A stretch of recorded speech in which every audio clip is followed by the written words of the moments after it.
नमस्कार बच्चों, स्वागत है आप सभी का। आज मैं पुनः जयशंकर प्रसाद द्वारा लिखी गई कहानी आकाशदीप का दूसरा भाग लेके आई हूँ। बच्चों, आपकी सुविधा के लिए मैंने इस कहानी को 2 भागों में रिकॉर्ड किया है। आइए आरंभ करते हैं इस कहानी को। चंपा द्वीप पर पहुंचने के उपरांत 5 वर्ष का अंतराल देते हुए जयशंकर प्रसाद जी इस कहानी को पुनः लिखते हुए कह रहे हैं। 5 बरस बाद शरद के धवल नक्षत्र नील गगन में झलमला रहे थे। चंद्र के उज्जवल विजय पर अंतरिक्ष में शरद लक्ष्मी ने आशीर्वाद के फूलों और खीलों को बिखेर दिया। चंपा के एक उच्च सौंध पर बैठी हुई तरुणी चंपा दीपक जला रही थी। वह बड़े यत्न से अभ्रक की मंजूषा मतलब पिंजरा या डलिया, अभ्रक की मंजूषा में दीप धरकर उसने अपनी सुकुमार उंगलियों से डोरी खींची। वह दीपाधार ऊपर चढ़ने लगा। भोली भोली आंखों से उसे ऊपर चढ़ते हुए बड़े हर्ष से देख रही थी। डोरी धीरे धीरे खींची गई। चंपा की कामना थी कि उसका आकाश दीप नक्षत्रों से हिल मिल जाए, किंतु वैसा होना असंभव था। उसने आशा भरी आंखें फिरा ली। सामने जलराशि का रजत श्रृंगार था। रजत मतलब चांदी जैसा। वरुण बालिकाओं के लिए लहरों से हीरे और नीलम की क्रीड़ा शैलमालाएं बन रही थी और वे मायावनी छलनाएं अपनी हंसी का कलनाद छोड़कर छिप जाती थी। दूर दूर से धीवरों मतलब मल्लाह नाविक धीवरों का बंसी झनकार उनके संगीत से मुखरित होता था। चंपा ने देखा कि तरल सकुल जलराशि में उसके कंडील का प्रतिबिंब अस्त व्यस्त था। वह अपनी पूर्णता के लिए सैकड़ों चक्कर काटता था। वह अनमनी होकर उठ खड़ी हुई। किसी को पास न देखकर पुकारा, जया। एक श्यामा युवती सामने आकर खड़ी हुई। वह जंगली थी। नील नभोमंडल के से मुख में क्षुद्र नक्षत्रों की पंक्ति के समान उसके दांत हंसते ही रहते। वह चंपा को रानी कहती थी। बुधगुप्त की आज्ञा थी। महानाविक कब तक आवेंगे पूछो तो? चंपा ने कहा। जया चली गई। दूरागत पवन चंपा के आंचल में विश्राम लेना चाहता था। उसके हृदय में गुदगुदी हो रही थी। आज न जाने क्यों वह बेसुध थी। एक दीर्घकाय दृढ़ पुरुष ने उसकी पीठ पर हाथ रख चमत्कृत कर दिया। उसने फिर कर कहा, बुधगुप्त, बावली हो क्या? यहाँ बैठी हुई अभी तक दीप जला रही हो? तुम्हें यह काम करना है? क्षीर निदिशाई अनंत। बच्चों, पौराणिक मान्यता है कि भगवान विष्णु दूध के सागर, जिसे हम क्षीर सागर कहते हैं, उसमें शयन करते हैं। तो यह शब्द उन्हीं के लिए प्रयोग किया गया है। क्षीर निदिशाई अनंत की प्रसन्नता के लिए क्या दासियों से आकाशदीप जलवाऊं? इस पंक्ति में चंपा की आस्थावादी विचारधारा व्यक्त हो रही है। हंसी आती है। तुम किसको दीप जलाकर पथ दिखलाना चाहती हो? उसको जिसको तुमने भगवान मान लिया है। हाँ, वह भी कभी भटकते हैं, भूलते हैं, नहीं तो बुधगुप्त को इतना ऐश्वर्य क्यों देते? देखिए, इन पंक्तियों में चंपा का मानना है कि जितनी भी सफलता बुधगुप्त को मिली है वह ईश्वर की प्रदत्ति ही है, जबकि बुधगुप्त ईश्वर पे विश्वास नहीं करता। तो बुरा क्या हुआ? इस द्वीप की अधीश्वरी चंपा रानी अपनी आस्था के प्रति बुधगुप्त के इस रवैये को देखकर चंपा खिन्न हो जाती है। इसीलिए वह कहती है, मुझे इस बंदी गृह से मुक्त करो।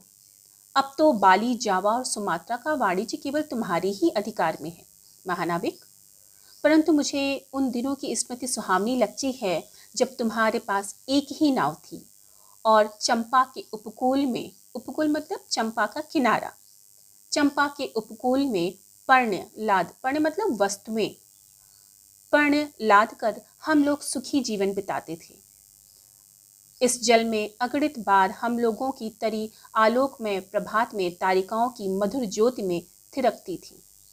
बुधगुप्त, उस विजन अनंत में जब मांझी सो जाते थे, दीपक बुझ जाते थे, हम तुम परिश्रम से थक कर पालों में शरीर लपेट कर एक दूसरे का मुंह क्यों देखते थे, वह नक्षत्रों की मधुर छाया। तो चंपा, अब उससे भी अच्छे ढंग से हम लोग विचर सकते हैं। तुम मेरी प्राणदात्री हो, मेरी सर्वस्व हो। नहीं नहीं, तुमने दस्युवृत्ति छोड़ दी है, परंतु हृदय वैसा ही अकरुण, सतृष्ण और ज्वलनशील है। तुम भगवान के नाम पर हंसी उड़ाते हो, मेरे आकाशदीप पर व्यंग कर रहे हो नाविक। उस प्रचंड आंधी में आकाश की एक एक किरण के लिए हम लोग कितने व्याकुल थे। मुझे स्मरण है, जब मैं छोटी थी, मेरे पिता नौकरी पर समुद्र में जाते थे। बच्चों, अब इन पंक्तियों पर जरा ध्यान दीजिएगा। यहाँ पे लेखक ने चंपा कब से आकाशदीप जलाना सीख रही थी, उसकी पृष्ठभूमि पर प्रकाश डाला जा रहा है और यहाँ पे वह अपने अतीत की घटना का वर्णन कर रही है। प्रसाद जी लिखते हैं, मुझे स्मरण है, जब मैं छोटी थी, मेरे पिता नौकरी पर समुद्र में जाते थे। मेरी माता मिट्टी का दीपक बांस की पिटारी में भगीरथी के तट पर बांस के साथ ऊंचे टांग देती थी। उस समय वह प्रार्थना करती थी, भगवान, मेरे पथभ्रष्ट नाविक को अंधकार में ठीक पथ पर ले चलना। और जब मेरे पिता बरसों पर लौटते तो कहते, साध्वी, तेरी प्रार्थना से भगवान ने भयानक संकटों में मेरी रक्षा की है। वह गदगद हो जाती। मेरी माँ, आह नाविक, यह उसी की पुण्य स्मृति है। मेरे पिता, वीर पिता की मृत्यु के निष्ठुर कारण जलदस्यु, हट जाओ। सहसा चंपा का मुख क्रोध से भीषण होकर रंग बदलने लगा। महानाविक ने कभी यह रूप देखा न था। वह ठठाकर हंस पड़ा। यह क्या चंपा, तुम अस्वस्थ हो जाओगी, सो रहो, कहता हुआ चला गया। चंपा मुट्ठी बांधे उन्मादिनी सी घूमती रही। बच्चों, जहाँ कहीं जयशंकर प्रसाद को प्रकृति वर्णन करने का अवसर मिलता है तो उनका कवि हृदय पुनः सक्रिय हो जाता है और प्रकृति को चित्रित करते समय वो ऐसा लगता है कि कविता कर रहे हैं। देखिए इन पंक्तियों को। निर्जन समुद्र के उपकूल में वेला से टकराकर लहरें बिखर जाती थीं। पश्चिम का पथिक थक गया था। पश्चिम का पथिक मतलब सूर्य। उसका मुख पीला पड़ गया। अपनी शांत गंभीर हलचल में जलनिधि विचार में निमग्न था। वह जैसे प्रकाश के उन्मलिन किरणों से विरक्त था। चंपा और जया धीरे धीरे उस तट पर आकर खड़ी हो गई। तरंग से उठते हुए पवन ने उनके वसन को अस्त व्यस्त कर दिया। जया के संकेत से एक छोटी सी नौका आई। दोनों के उस पर बैठते ही नाविक उतर गया। जया नाव खेने लगी। चंपा मुग्ध सी समुद्र के उदास वातावरण में अपने को मिश्रित कर देना चाहती थी। बच्चों, चंपा बुद्धगुप्त को कभी क्षमा नहीं कर पाती थी कि उसने ही उसके पिता को मृत्यु के घाट उतारा था। इसीलिए चाहकर भी वह अपना जीवन साथी बुद्धगुप्त को नहीं बना रही थी। इसी उदासी को व्यक्त करते हुए वह कहती है, इतना जल, इतनी शीतलता, हृदय की प्यास न बुझी, पी सकूंगी नहीं। तो जैसे वेला से चोट खाकर सिंधु चिल्ला उठता है, उसी के समान रोदन करूं, या जलते हुए स्वर्ण गोलक सदृश अनंत जल में डूबकर बुझ जाऊं। चंपा के देखते देखते पीड़ा और ज्वलन से आरक्त बिंब धीरे धीरे सिंधु में चौथाई, आधा, फिर संपूर्ण विलीन हो गया। एक दीर्घ निश्वास लेकर चंपा ने मुंह फेर लिया। देखा तो महानाविक का बजरा उसके पास है। बुद्धगुप्त ने झुककर हाथ बढ़ाया। चंपा उसके सहारे बजरे पर चढ़ गई। दोनों पास पास बैठ गए। इतनी छोटी नाव पर इधर घूमना ठीक नहीं। पास ही वह जलमग्न शैलखंड है। शैलखंड मतलब चट्टान। कहीं नाव टकरा जाती या उस पर चढ़ जाती तो अच्छा होता। बुद्धगुप्त, जल में बंदी होना कठोर प्राचीरों से तो अच्छा है। आह चंपा, तुम कितनी निर्दय हो। बुद्धगुप्त को आज्ञा देकर तो देखो, वह क्या नहीं कर सकता। जो तुम्हारे लिए नए द्वीप की सृष्टि कर सकता है, नई प्रजा खोज सकता है, नए राज्य बना सकता है, उसकी परीक्षा लेकर देखो तो। कहो चंपा, वह कृपाण से अपना हृदय पिंड निकाल अपने हाथों अतल जल में विसर्जन कर दे। महानाविक, जिसके नाम से बाली, जावा और चंपा का आकाश गूंजता था, पवन थर्राता था, घुटनों के बल चंपा के सामने छलछलाई आंखों से बैठा था। प्रकृति चित्रण करते हुए जयशंकर प्रसाद लिख रहे हैं, सामने शैलमाला की चोटी पर हरियाली में विस्तृत जलदेश में नील पिंगल संध्या, नील पिंगल मतलब लालिमा लिए हुए जो भूरापन होता है संध्या काल में, उसी को लिख रहे हैं प्रसाद जी। नील पिंगल संध्या, प्रकृति की सहृदय कल्पना, विश्राम की शीतल छाया स्वप्नलोक का सृजन करने लगी। उस मोहिनी के रहस्यपूर्ण नील जाल का कुहुक, कुहुक मतलब बोलना, कुहुक स्फुट हो उठा, जैसे मदिरा से सारा अंतरिक्ष सिक्त हो गया। सृष्टि नील कमलों से भर उठी। उस सौरभ से पागल चंपा ने बुद्धगुप्त के दोनों हाथ पकड़ लिए। वहां एक आलिंगन हुआ, जैसे क्षितिज में आकाश और सिंधु का। किंतु उस परिरंभ मतलब आलिंगन में सहसा चैतन्य होकर चंपा ने अपनी कंजुकी से एक कृपाण निकाली। बच्चों, चंपा सदैव अपने पास एक कृपाण रखती थी बुद्धगुप्त से प्रतिशोध लेने के लिए, क्योंकि वह बुद्धगुप्त को अपने पिता का हत्यारा मानती थी। लेकिन उसके बदले हुए व्यक्तित्व, स्वभाव को देखते हुए उसके हृदय में जिस बुद्धगुप्त के लिए घृणा, ईर्ष्या का भाव होना चाहिए, उसी हृदय में प्रेम के भाव पनपने लगे थे।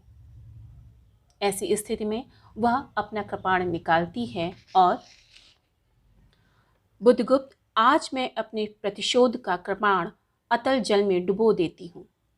हृदय ने छल किया, बार बार धोखा दिया। चमक कर वह कृपाण समुद्र का हृदय भेदता हुआ विलीन हो गया। तो आज से मैं विश्वास करूं क्षमा कर दिया गया?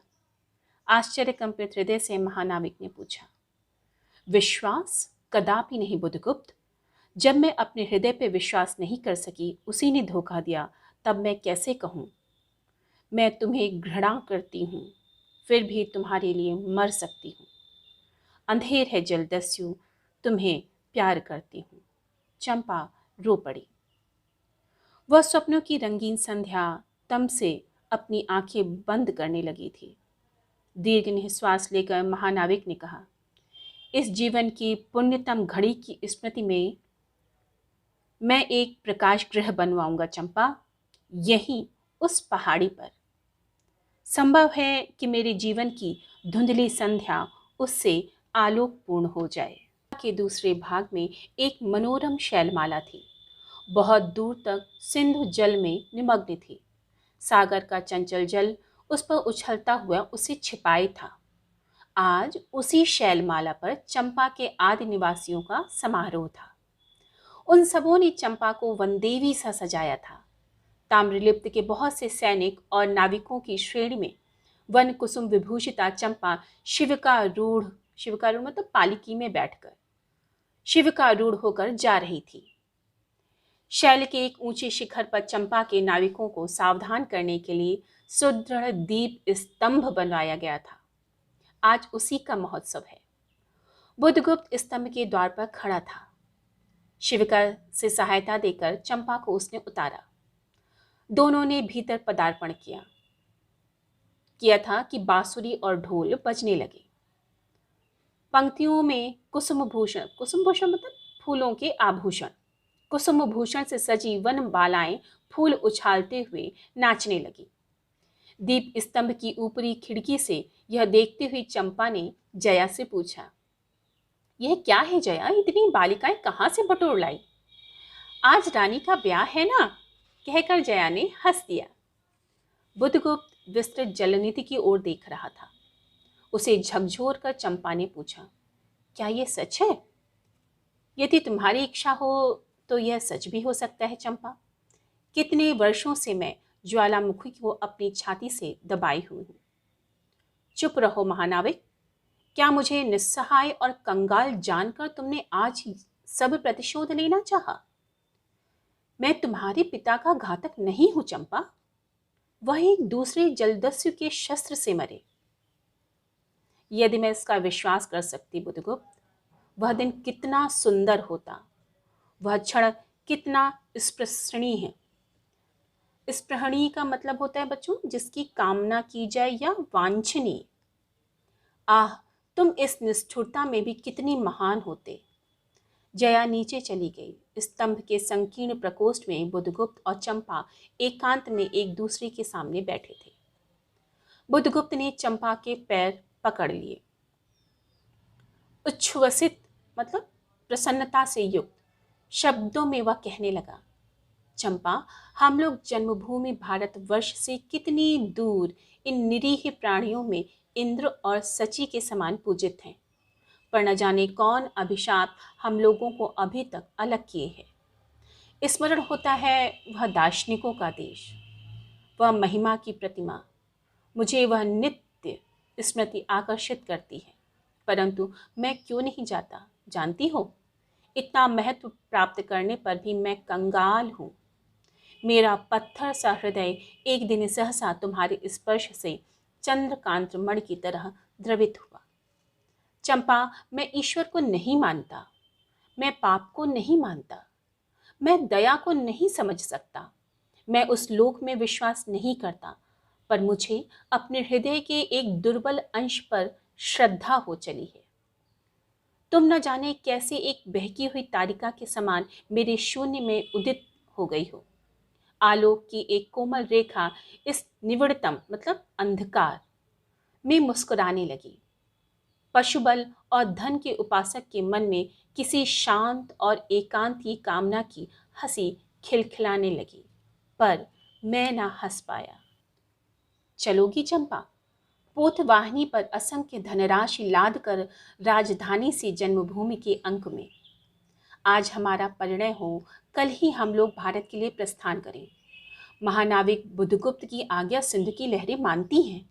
वे स्वयं उस पोतपुंज को दक्षिण पवन के समान भारत में पहुंचा देंगे। आह चंपा, चलो। चंपा ने उसके हाथ पकड़ लिए। किसी आकस्मिक झटके ने एक पल भर में के लिए दोनों के अधरों को मिला दिया। सहसा चैतन्य होकर चंपा ने कहा, बुद्धगुप्त, मेरे लिए सब भूमि मिट्टी है, सब जल तरल है, सब पवन शीतल है, कोई विशेष आकांक्षा हृदय में अग्नि के समान प्रज्वलित नहीं। सब मिलाकर मेरे लिए एक शून्य है। प्रिय नाविक, तुम स्वदेश लौट जाओ विभुओं का सुख भोगने के लिए। विभव मतलब ऐश्वर्य। और मुझे छोड़ दो इन निरीह भोले भाले प्राणियों के दुख की सहानुभूति और सेवा के लिए। तब मैं अवश्य चला जाऊंगा चंपा। यहाँ रहकर मैं अपने हृदय पर अधिकार कर सकूं, इसमें संदेह है। आह, उन लहरों में मेरा विनाश हो जाए। महानाविक के उच्छ्वास में विकलता थी। फिर उसने पूछा, तुम अकेली यहाँ क्या करोगी? पहले विचार था कि कभी कभी इस दीप स्तंभ पर से आलोक जलाकर अपने पिता की समाधि का इस जल में अन्वेषण मतलब खोजूंगी, अन्वेषण करूंगी। किंतु देखती हूँ मुझे भी इसी में जलना होगा, जैसे आकाश दीप। एक दिन स्वर्ण रहस्य के प्रभात में चंपा ने अपने द्वीप स्तंभ पर से देखा, सामुद्रिक नावों की एक श्रेणी चंपा का उपकूल छोड़कर पश्चिम उत्तर की ओर महाजलव्याल के समान संतरण कर रही है। संतरण मतलब तिरना। उसकी आंखों से आंसू बहने लगे। यह कितनी ही शताब्दियों पहले की कथा है। चंपा आजीवन उस द्वीप स्तंभ में आलोक जलाती रही, किंतु उसके बाद भी बहुत दिन दीप निवासी उस माया ममता और स्नेह सेवा की देवी की समाधि सदस्य पूजा करते थे। एक दिन काल के कठोर हाथों ने उसे भी अपनी चंचलता से गिरा दिया। आशा करती हूँ आपको आकाशदीप कहानी का यह वाचन पसंद आया होगा। इसलिए चैनल को सब्सक्राइब करिए और वीडियो को लाइक कीजिए। बहुत बहुत धन्यवाद।